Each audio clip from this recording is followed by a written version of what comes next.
Hello students, today we are going to discuss our next topics of deduction in the chapter number 15, deductions to be made from gross total income while computing total income. हम deductions की बात कर रहे थे। पिछले 3 lectures में हमने deductions जो शुरू की थी, जिसमें सेक्शन 80C से लेकर 80G, 80G, A, B, C हमने डिफरेंट डिडक्शंस की। अभी हमारी नेक्स्ट कंटिन्यूइंग डिडक्शंस हैं, जिसमें deductions under section 80QB, 80RRB, 80TTA, 80TTB और 80U. These deductions we are going to study in today's lecture. One by one हम लोग ले रहे हैं डिडक्शंस को, जिसमें पहले हम ले रहे हैं deduction in respect of royalty income of authors. Authors की रॉयल्टी इनकम से रिलेटेड हमारी डिडक्शन है ये। सेक्शन 80QB में हम इसे कवर करेंगे। Who is entitled to deduction, ये डिडक्शन किसे मिलेगी? एक इंडिविजुअल को जो इंडियन रेजिडेंट है, दूसरा एक ऑथर को, जॉइंट ऑथर भी इसमें हो सकता है जो कि बुक्स लिखने का काम कर रहा है। बुक्स भी कौन सी? जिसमें वर्क ऑफ लिटरेरी, आर्टिस्टिक और साइंटिफिक नेचर की जो बुक्स हैं वो कवर अप की जाती हैं। यहाँ जो प्रॉफिट निकाला जाएगा डिडक्शन के लिए कैसे निकलेगा? Where the income before allowing expenses attributable to such income by way of royalty on books or the copyright fee exceeds 15% of the value of such book sold during the previous year, such excess shall be ignored. वो access आपने ignore करनी है। आपने 15% तक के profits ही लेने हैं, उससे ज़्यादा के जो प्रॉफिट्स होंगे वो आपने इग्नोर कर देने हैं। क्वांटम ऑफ डिडक्शन क्या रहेगा? Whole of such income, royalty maximum 15% value of such books sold less expenses attributable to such income और 3 lakh rupees whichever is less. Royalty maximum 15% books की वैल्यू की और 3 लाख रुपए दोनों में से जो भी आपकी वैल्यू कम होगी, इसी को हम डिडक्शन के तौर पर कंसीडर करेंगे। Where the assessee receives lump sum consideration for the assignment or grant of any of his interest in the copyright of a book, quantum of deduction shall be the whole of such income or 3 lakh rupees whichever is less. अगर यही income India से बाहर earn की जाती है, so much of the income shall be taken into account for the purpose of deduction as is brought into India by or on behalf of the assessee in convertible foreign exchange within 6 months from the end of the previous year or within the period expended by the competent authority. यानी आपकी जो income India से बाहर earn की जा रही है उसे भी आप डिडक्शन के तौर पर क्लेम कर सकते हैं, लेकिन वो आपकी कन्वर्टिबल फॉरेन एक्सचेंज में इंडिया में आनी चाहिए with in 6 months from the end of the previous year. Next conditions क्या रहेंगी? Assessee must furnish a certificate in the prescribed form, duly verified by the person responsible for making such payment to the assessee, along with the return of income. Secondly, अगर assessee India से बाहर income को earn करता है, assessee must furnish a certificate in the prescribed form from the prescribed authority, along with the return of income. यानी आपको यहाँ पर सर्टिफिकेट आपको शो करना पड़ेगा।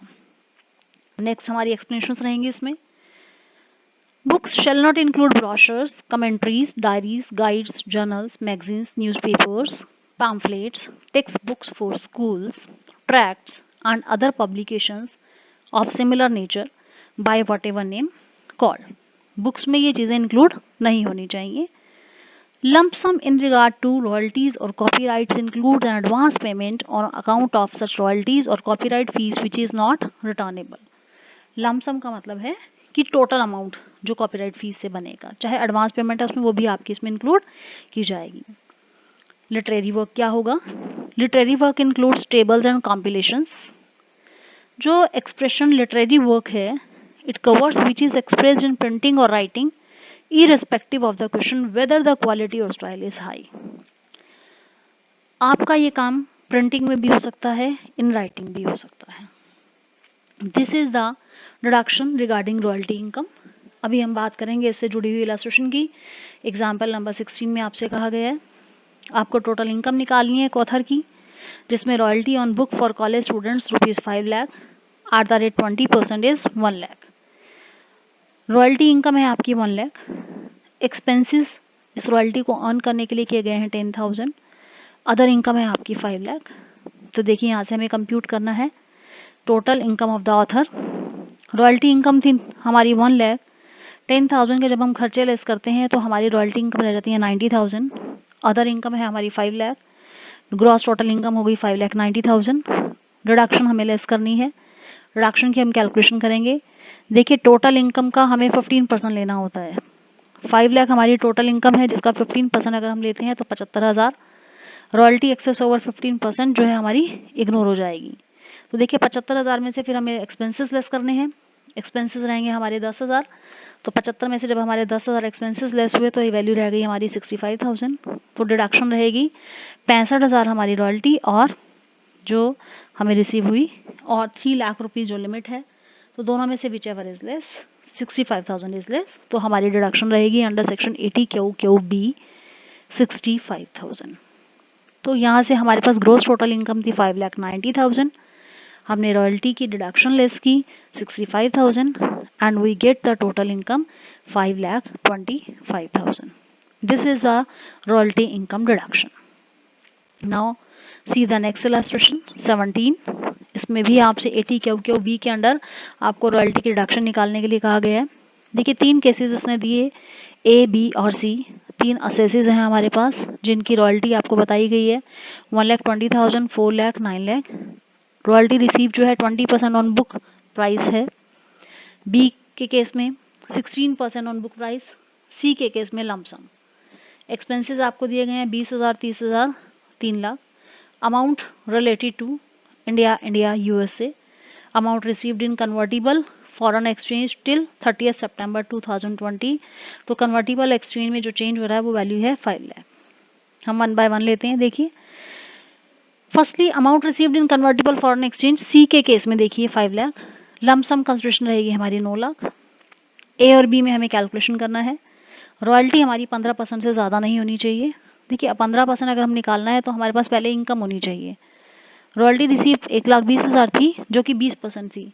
तो हम यहाँ पर कैलकुलेशन करके 1,20,000 इंटू 100/20 करके हम निकालेंगे 6 लाख आ जाएगा। 6 लाख का 15% बनती है रॉयल्टी आपकी 90,000।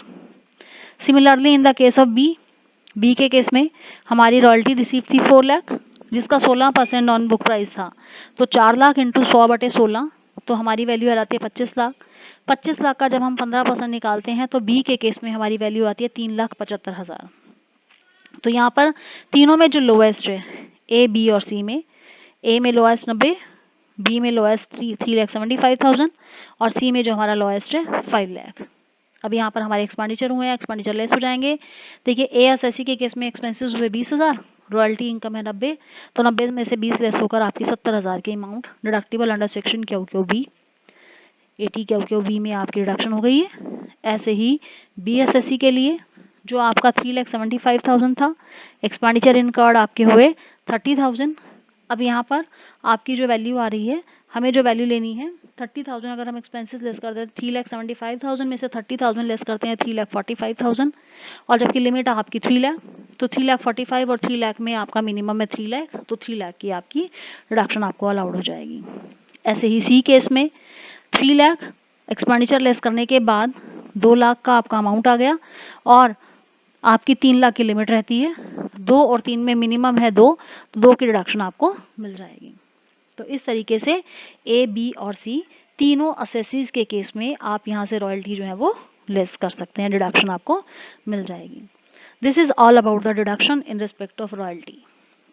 Now coming to the next topic similar to 80 Q B, ये हमारी डिडक्शन रहेगी। This is deduction in respect of royalty of patents. Patents की रॉयल्टी, अब पेटेंट्स की रॉयल्टी के बारे में कह रहे हैं कि किसे दी जाएगी। 80 RRB में कवर होगा ये।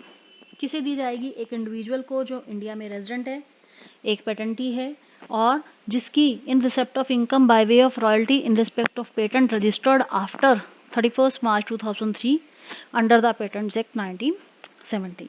क्वांटम ऑफ डिडक्शन क्या रहेगा? होल ऑफ सच इनकम और 3 lakh rupees whichever is less. Same rules आपके अप्लाई होंगे।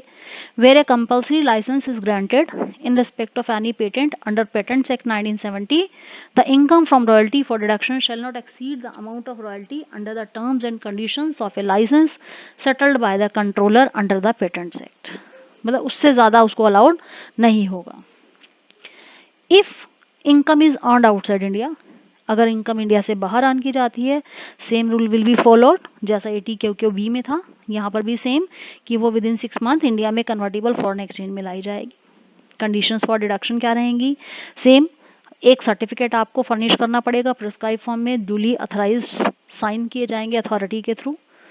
If income is earned outside India, assessee must furnish a certificate in the prescribed form from the prescribed authority along with the return of the income.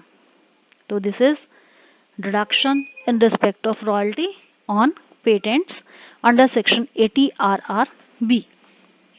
Now coming to the next deduction, हमारी अगली deduction, this is deduction in respect of interest on saving accounts.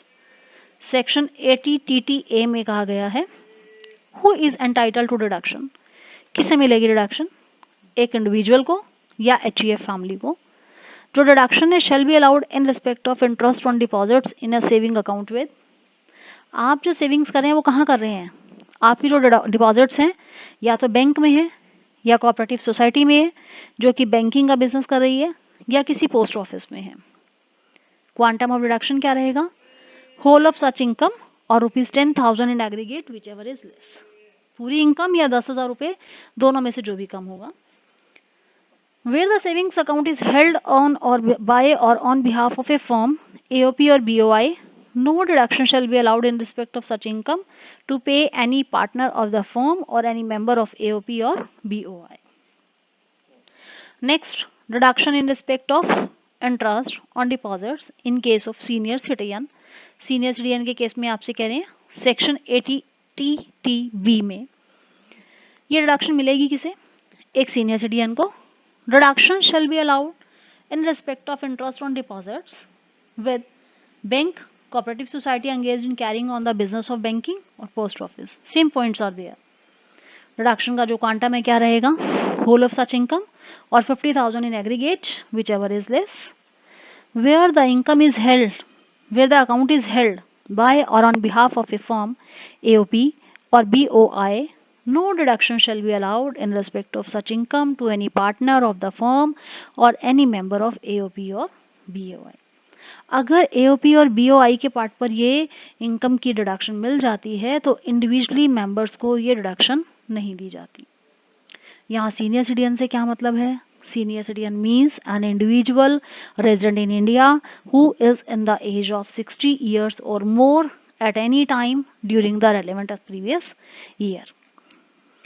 This is a deduction under section 80 TTB regarding senior citizen deposits. Next जो हमारी deduction है, last deduction, this is in respect of person with disability under section 80U.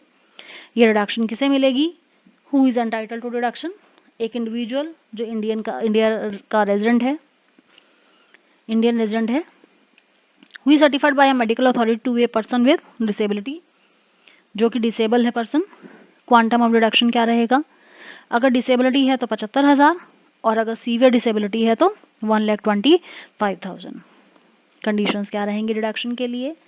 Assessee को furnish करनी होगी ए copy of certificate issued by the medical authority in the prescribed form along with the return of income in respect of the assessment year for which the deduction is claimed. Secondly, where the condition of disability requires a reassessment of its extent after a period stipulated in the certificate, a new certificate shall be obtained from the medical authority in the prescribed form and a copy thereof should be furnished along with the return of income. आपको जो है disability की अगर reassessment की ज़रूरत है, ऐसा certificate अगर आपको चाहिए तो आपको उसको फर्निश करा के लगाना पड़ेगा, साथ आपको अटैच करना पड़ेगा, नया सर्टिफिकेट आपको ज़रूरत है। तो this is the deduction under section 80U. These are the deductions from section 80C to 80U which we have read in this chapter. Now we are going to do some of the examples based on all these deductions from section 80C to 80U. Mix से example आपको दिए गए हैं जिसमें सभी तरह के deductions को कवर अप किया गया है और समझाने की कोशिश की गई है कि किस तरीके से एक पर्टिकुलर पर्सन को डिडक्शंस को क्लेम करने का राइट दिया गया है, किस सेक्शन में कितनी डिडक्शंस हैं, क्या रेट आपकी डिडक्शन की दी गई है, आपको कैसे अप्लाई करना है, वो सब चीज़ें आपको इसमें दी गई हैं। तो ये डिडक्शंस कैसे कितनी आपने अलाउ करनी है, will be doing very carefully. तो इसके लिए सबसे बढ़िया तरीका यही है कि आप डिडक्शंस को सेक्शन वाइज पहले लर्न करिए। एक एक डिडक्शन आपकी लर्न होगी तो आपको क्वेश्चंस में उसको जो अप्लाई करने में प्रॉब्लम नहीं आएगी। तो देखिए वन बाय वन हम देखते हैं। क्वेश्चन नंबर 18 आपसे कह रहे हैं income under the head salary of mister Ram. Mister Ram की सैलरी दी गई है आपको सैलरी हेड में 7,65,000। मिस्टर राम पीपीएफ में डालते हैं 90,000, आरपीएफ में डालते हैं 20,000, ट्यूशन फी पे करते हैं 18,000। तो देखिए पीपीएफ और आरपीएफ दोनों आपके आ जाएंगे, ट्यूशन फी भी आपकी आ जाएगी सेक्शन 80C में। तीनों को अगर हम मिलाते हैं 90 और 20 1,10,000 और 18,000 1,28,000। This is a deduction under section 80C। Then pension fund है LIC का जिसमें उसे 25,000 रुपये डाले हैं, तो 25,000 ये हो गए 80CCC में। जब हम इन्हें कंबाइन करते हैं 80CCE की डिडक्शन के अंडर एग्रीगेट ऑफ इनकम जब किया जाता है तो ये 1,28 और 25 1,53,000 आ गया, जबकि मैक्सिमम आपको जो लिमिट मिलनी है वो 1.5 लाख की मिलनी है। तो 1,53,000 और 1.5 लाख में whichever is less 1,50,000। Then fourth point में आपसे कह रहे हैं he paid interest 15,000 on loan taken from a financial institution for his higher education. 15,000 का उसने जो है लोन लिया है हायर एजुकेशन के लिए, तो वो अंडर सेक्शन 80E आ जाएगा 15,000। तो 1,50,000 प्लस 15,000 दिस इज 1,65,000। हमारी सैलरी थी 7,65,000 और उसका जो डिडक्शन आपको अलाउ हो रहा है टोटल 1,65,000। तो आपने 765 में से 165 जब लेस करने हैं you get the total income rupees 6 lakh. So this is the total income taxable in the hands of Mr. Ram. This is your 18th illustration. Now coming to 19th illustration. देखिए 19th illustration में आपसे कहते हैं Mrs Sita की income आपको बताई गई है। मिसिस सीता की इनकम है 6,75,000। This is your gross total income. तो आप कंप्यूट कर रहे हैं computation of total income for the assessment year 2020-21 जिसमें आपको GTI ग्रॉस टोटल इनकम दी गई है 6,75,000। देन 80C में RPF की डिडक्शन वो क्लेम कर सकती हैं क्योंकि रिकॉग्नाइज प्रोविडेंट फंड में उन्होंने डाले हैं 50,000 रुपये, तो ये आपका 80C में आ गया।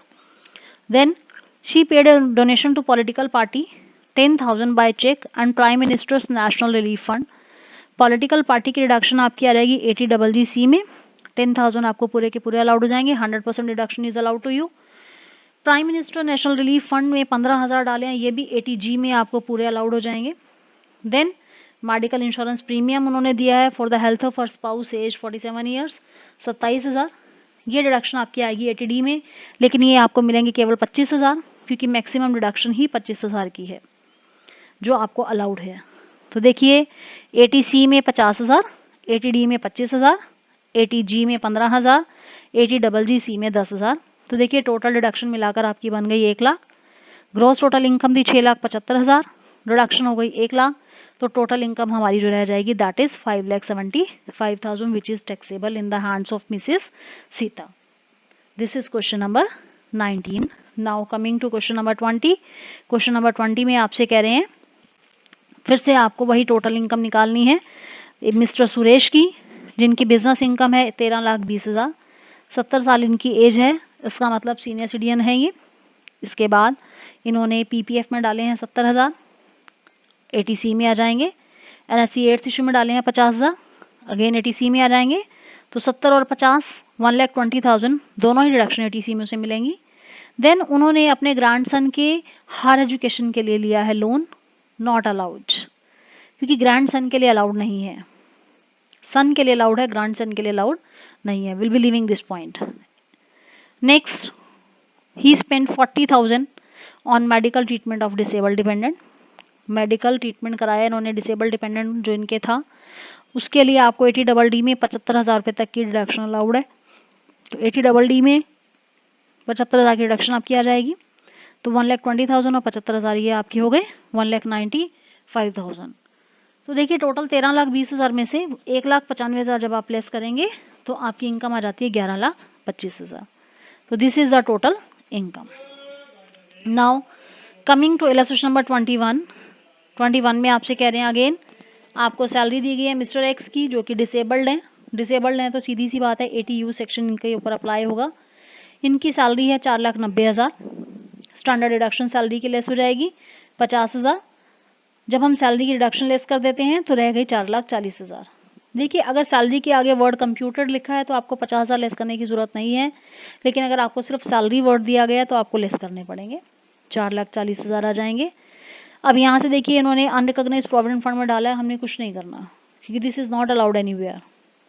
लाइफ इंश्योरेंस प्रीमियम इन्होंने पे किया है 45,000 का, जिसके लिए पॉलिसी थी 4 लाख की, 15/6/2014 को ली गई है, आफ्टर वाले पीरियड में है। तो यहाँ पर पॉलिसी का 10% बनता है 40,000, प्रीमियम है 45, which ever is less, 40 less है तो सेक्शन 80C में आपके 40,000 आपको अलाउड हो जाएंगे।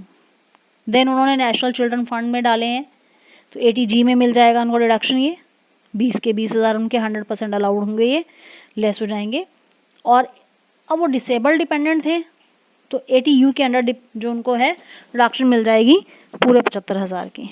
तो यहाँ पर 40, 20 और 75, 1,35,000। 4,40,000 में से जब आप 1,35,000 लेस करते हैं यू गेट द फिगर 3,05,000। तो this is your total income. तो this is illustration number 21। Now we next coming to illustration number 22। Salary दी गई है हमें सुरेश की 5,80,000, जिसमें से हमें कहता है 80C में हमें रिडक्शन दी गई है 60,000 की कंट्रीब्यूट किया इन्होंने। पेंशन फंड में डाला LIC के 20,000, तो 80C और 80CCC में रिडक्शन इनकी लेस हो जाएंगी 60,000 और 20,000। अभी आगे कहते हैं हाउस रेंट ये पे करते हैं रेजिडेंशियल अकोमोडेशन के लिए और ये HRA रिसीव नहीं कर रहे। अब HRA रिसीव नहीं करे तो ये 80GG के रिडक्शन को क्लेम कर सकते हैं, लेकिन 80GG के रिडक्शन को क्लेम करने के लिए आपको 3 स्टेप्स को फॉलो करना पड़ेगा। 3 स्टेप्स में पहला स्टेप रहेगा आपका रेंट पेड, जो कि 8,000 रुपये महीना के हिसाब से 96,000 माइनस 10% ऑफ अडिस्ट्री टोटल इनकम। वो कैसे निकलेगी, उसके लिए आपने 5,80,000 में से 80GG की डिडक्शन को छोड़ के बाकी सारी डिडक्शन लेस कर देनी है, यानी 80C और CCC की डिडक्शन लेस हो जाएगी। 5,80,000 में से जब आपके 80,000 लेस हो जाते हैं तो बाकी रह जाते हैं 5 लाख। तो 5 लाख का 10% हुआ 50,000। तो 96,000 में से जब आपने 50,000 लेस किए तो 46,000। दूसरा स्टेप 25% ऑफ टोटल इनकम का 25%, 5 लाख का 25% हुआ 1,25,000। तीसरा स्टेप 5,000 इंटू 12, 60,000 रुपये। तो 3 स्टेप्स हमारे रहे 46,000, 1,25,000 और 60,000। तो यहाँ से डिडक्टिबल अमाउंट हमारा आया 46,000। तो एडिस्ट्री टोटल इनकम और ये सब निकालने के बाद 80GG की जो हमारी डिडक्शन आई दैट इज 46,000। तो यहाँ से टोटल डिडक्शन बनी 80C, 80CCC और 80GG की मिलाकर दिस इज 1,26,000। 5,80,000 की हमारी सैलरी है, जिसमें से 1,26,000 हमारा लेस होगा, तो हमारी टोटल इनकम रह जाएगी 4,54,000। This is example number 22. Now we are going to example number 23, जिसमें आपसे कह रहे हैं मिस्टर एक्स एक गवर्नमेंट एम्प्लॉय है posted to high commission of Canada.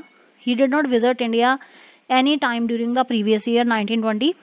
He has receive the following income for the financial year 1920, जिनकी salary आपको दी गई है और आपको यहाँ से कंप्यूट करनी है इनकी टोटल इनकम। देखिए सैलरी इनकम है 16,50,000, 16,50,000, इसमें से 50,000 आप डिडक्शन लेस कर देंगे स्टैंडर्ड डिडक्शन, तो रिमेनिंग इनकम 16 लाख रह जाएगी, क्योंकि हम ये मानकर चल रहे हैं this income is deem to accrue और arise in India. This is 16 lakh. Foreign allowance उनके एग्जाम्प्ट होंगे। Interest on FD from bank in India ये आपका टैक्सेबल होगा 1,50,000। Income from agriculture in Pakistan आपकी एग्जाम्प्ट होगी। Then income from house property in Pakistan भी exempt होगी as he is a non resident. तो ग्रॉस टोटल इनकम आपकी इनकी आ जाएगी 17,50,000। कोई और डिडक्शन आपको दी नहीं गई है, तो यही इनकी टैक्सेबल इनकम या टोटल इनकम आप इसे कंसीडर कर सकते हैं। Now coming to example number 24, जिसमें आपसे क्या कह रहे हैं कि आपको इन्फॉर्मेशन दी गई है, आपको ग्रॉस टोटल इनकम निकालनी है एलिजिबल डिडक्शंस को लेस करते हुए। यहाँ से हमारे पास देखिए क्या कह रहे हैं कि एक मिस्टर एक्स हैं जिन्होंने LIC प्रीमियम पे किया है 30,000 रुपये का। पॉलिसी इनकी थी 2 लाख की, 2018 में ली गई है, तो इसके ऊपर आपका 10% लगना है। पॉलिसी अमाउंट का 10%, 2 लाख का 10% 20,000, 30,000 और 20,000 में विच एवर इज लेस, 20,000 हमारा लेस है। इसके बाद ये ATC में आपकी डिडक्शन आ गई है 20,000 की, PPF में डाले 60,000, अगेन ATC में आ जाएंगे। Repayment of housing loan to SBI 50,000, again ATC में आ जाएंगे। तो इसका मतलब ATC की जो डिडक्शन जब हम ऐड करते हैं तीनों को, वी गेट द फिगर 1,30,000। चौथा पॉइंट जिसमें इन्होंने पेंशन फंड में डाले हैं LIC के, तो 80CCC में आ जाएंगे ये, दिस इज 30,000। तो अब यहाँ से अगर हम इन्हें मिला दें 1,30,000 और 30,000 को, इट बिकम्स 1,60,000। जबकि 80CCC और ATC को मिलाकर जो डिडक्शन आएगी वो एग्रीगेट डिडक्शन में जाएगी, एग्रीगेट इनकम की डिडक्शन जो कि आती है 80CCE में, और जिसके अंडर हमें मैक्सिमम 1,50,000 ही अलाउड होगा, 1,60,000 हमें अलाउड नहीं होगा। उसके बाद हमारा नेक्स्ट पॉइंट है interest on loan is taken for higher education of wife की हायर एजुकेशन के लिए देखिए लोन लिया गया है। तो 80E में चौथे पॉइंट में देखिए आपको निकाल कर दिया गया है 15,000 रुपये आपको ये अलाउड होंगे। This is under 80E for the higher education of wife. Last point, medical insurance premium paid by cheque for parents age 75 years not dependent on the assessee के डिपेंडेंट हो या ना हो उसे डिडक्शन मिलेगी। तो 25,000 रुपये यहाँ पर आपकी जो है पेरेंट्स की डिडक्शन मिल जाएगी। यहाँ पर 25,000 रुपये प्रीमियम पे उन्होंने किया है, क्योंकि इसमें लिमिट रहेगी 50,000 और पेमेंट आपकी हुई है 25,000, तो दोनों में से जो कम है 25,000 की आप डिडक्शन क्लेम कर सकते हैं। तो देखिए ATC-CCC को मिलाकर जो डिडक्शन थी 1,50,000, उसके बाद 80D में डिडक्शन है 25,000, 80E में डिडक्शन है 15,000, तो एलिजिबल डिडक्शन हमारी हो गई 1,90,000। Then coming to question number 25, calculate the deduction allowable under section 80GG of the income tax act to an individual having the following income। Income क्या क्या है? Business income 6,20,000, interest on debenture 5,000, तो total हुआ 6,25,000। Rent paid by him for the house occupied by him for the purpose of residence 9,000 per month. He deposited 25,000 during previous year in PPF। तो देखिए 6,25,000 आपकी income है, जिसमें से PPF में डाले 25, तो बाकी रह गए 6 लाख। अब यहाँ पर हम कैलकुलेट करेंगे, यहाँ पर हमारी रेंट की इनकम आएगी, क्योंकि यहाँ से रेंट की डिडक्शन आएगी, क्योंकि उन्होंने रेजिडेंशियल पर्पज से जो रेंट की वो पेमेंट कर रहे हैं। 6,25,000 में से हम उसे कैलकुलेट करके निकालेंगे क्या डिडक्शन वो हमारी निकलती है। अब यहाँ से देखिए रेंट पे करते हैं 9,000 रुपये महीना। यहाँ से हमें फिर से वही 3 स्टेप्स फॉलो करने हैं। पहला step, rent paid minus 10% of adjusted total income. Rent paid है 1,08,000 माइनस 10% ऑफ 6 लाख जो एडजस्ट करके इनकम आएगी। तो 6 लाख का 10% 60,000, 1,08,000 में से 60,000 जब हम लेस करते हैं इट इज़ 48,000। 5,000 रुपये महीना, ये आपकी 60,000 रुपये ये हो गए। और उसके बाद 25% आपने टोटल इनकम का निकालना है, एडजस्टेड टोटल इनकम का। तो 6 लाख का 25% होता है 1.5 लाख। अब देखिए 1, 2, 3 तीनों स्टेप्स में which is minimum 48,000 is least. तो 48,000 being the least will be allowed as deduction under section 80GG. This is a deduction of 80GG. So these are the illustrations which are based on different types of deductions from section 80C to 80U. You can easily apply these illustrations with the topics. आप इन्हें match कर सकते हैं। आपकी particular deduction कहाँ कैसे कितनी आपको अप्लाई करनी है, प्रैक्टिकली पार्ट में आपको बहुत अच्छे से समझाया गया है। तो डू द डिडक्शंस, पहले आप उनकी थ्योरी जो है वो रिवाइज करिए अच्छे से। थ्योरी जब आप रिवाइज करते हैं तो पर्टिकुलर आपको पहले सेक्शंस रिवाइज करने हैं कि कौन कौन से सेक्शंस में ये आ रही हैं, किस किस सेक्शन में ये चीज़ें कवर की गई हैं। तो ये सब चीज़ें हमारी जो है अंडर डिफरेंट सेक्शंस, आपको एक समरी चार्ट बना लेना है। समरी चार्ट जो आपके नेक्स्ट लेक्चर में आपको भेजा जा रहा है, तो उस समरी चार्ट के अंडर आपकी सारी की सारी डिडक्शंस आपको लर्न करनी इजी हो जाएंगी। और जब आपको डिडक्शंस लर्न हो जाती हैं तो आप बड़े इजीली उन्हें इलस्ट्रेशंस में अप्लाई कर सकते हैं। And this is all about the chapter of deduction and thank you.